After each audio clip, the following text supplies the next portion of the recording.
മാന്യ പ്രേക്ഷകർക്ക് എൻ്റെ പ്രണാമം. മുസ്ലിം തീവ്രവാദികള് ഫേസ്ബുക്കില് അപ്ലോഡ് ചെയ്ത വേദനാജനകമായ ഒരു കാഴ്ച,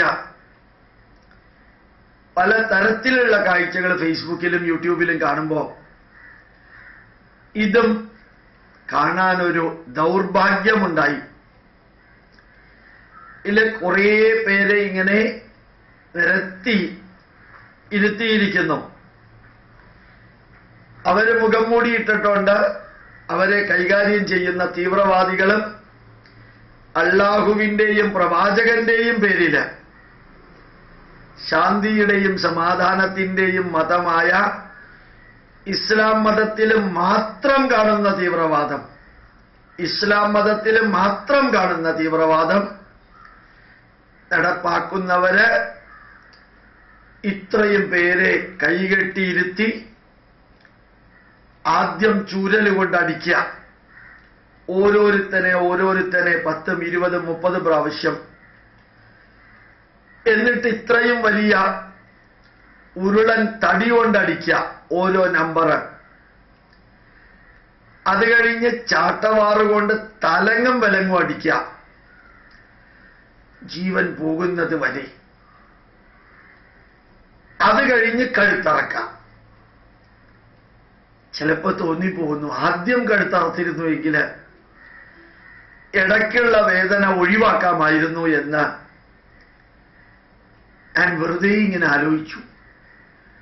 ഗതികേടിന് അവരുടെ ഇടയിലെങ്കിലും നമ്മൾ പെട്ടുപോയിരുന്നെങ്കിൽ ജിഹാദിന്റെയും അല്ലാഹുവിന്റെയും പ്രവാചകന്റെയും സമാധാനത്തിന്റെയും ദൈവരാജ്യത്തിന്റെയും പേരില്, വിശുദ്ധ പുസ്തകത്തിന്റെ പേരിൽ നടത്തുന്ന ഈ ക്രൂരത അനുഭവിക്കുന്ന, വേദന അനുഭവിക്കുന്നവരുടെ ഇടയിൽ നമ്മൾ അറിയാതെ പെട്ടുപോയി എന്ന് വിചാരിക്കുക. അതേപോലെ ചെറിയ പെൺകുട്ടികളെ ഉപയോഗിക്കാവുന്ന രീതിയിലെല്ലാം ഉപയോഗിച്ച് തനി പട്ടികളുടെ കഴുത്തിൽ കുരുക്കിടുന്ന മാതിരി ഈ പെൺകുട്ടികളുടെ കഴുത്തിൽ കുരുക്കിട്ട് $10, $20, $50, $100 അവരുടെ സൗന്ദര്യത്തിനനുസരിച്ച് ആ ഡോളർ വിലയിട്ട് അവരെ വിൽക്കുന്ന കാഴ്ചയും ഫേസ്ബുക്കിൽ കണ്ടു. ഈശാവാസ്യോപനിഷത്തിൽ ഒരു വരിയുണ്ട്, അസുര്യ നാമതേ ലോക അന്ധേന തമസാവൃത. ആസുരീകമെന്ന് പറയുന്ന കണ്ണ് കാണാൻ പറ്റാത്ത ഇരുട്ടിനാൽ നിറഞ്ഞിരിക്കുന്ന ഒരു ലോകമുണ്ട്. അസുര്യ നാമ തേ ലോക അന്ധേന തമസാവൃത താംസ്തേ പ്രേത്യാഭിഗച്ഛന്തി ഏകേച ആത്മഹനോജന. കൊലയും കൊള്ളിവെപ്പും ക്രൂരതയും കൊണ്ട് നിറഞ്ഞിരിക്കുന്ന ഒരു മാനുഷിക സമൂഹം നിങ്ങളെ ആ ആസുരീക ലോകത്തിലേക്ക് നയിക്കുന്നു. നിങ്ങളെ ആസുരീക ലോകത്തിലേക്ക് നയിക്കുന്നു. ഓരോ മുസ്ലിമിനെയും കാണുമ്പോൾ അവര് നല്ലവരോ ചീത്തവരോ എന്ന് പോലും ചിന്തിക്കാൻ ഭയം തോന്നുന്നു.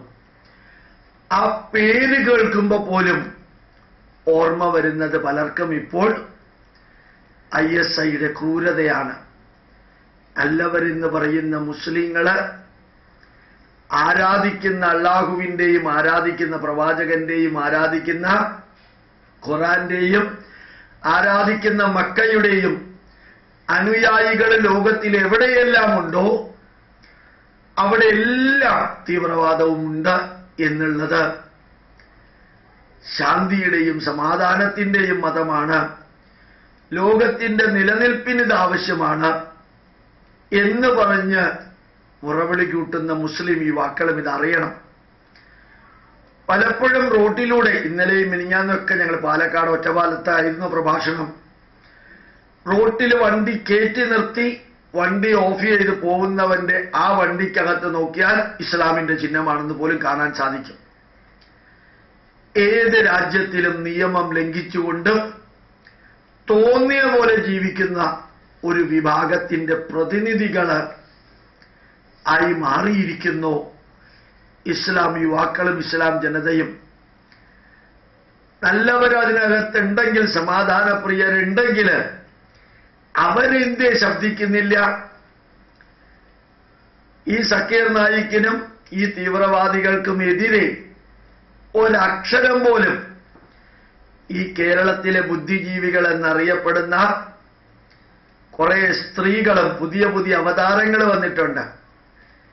അവർക്ക് എതിർക്കാൻ രാമായണവും ഹിന്ദുക്കളുടെ കാര്യങ്ങളുമേ ഉള്ളൂ. തീവ്രവാദത്തിന്റെയും ചോരയൊലിപ്പിക്കലിന്റെയും അവസാനത്തെ ക്രൂരത കാണിക്കുന്നവർക്കെതിരെ ഇവർക്ക് യാതൊന്നും പറയാനില്ല.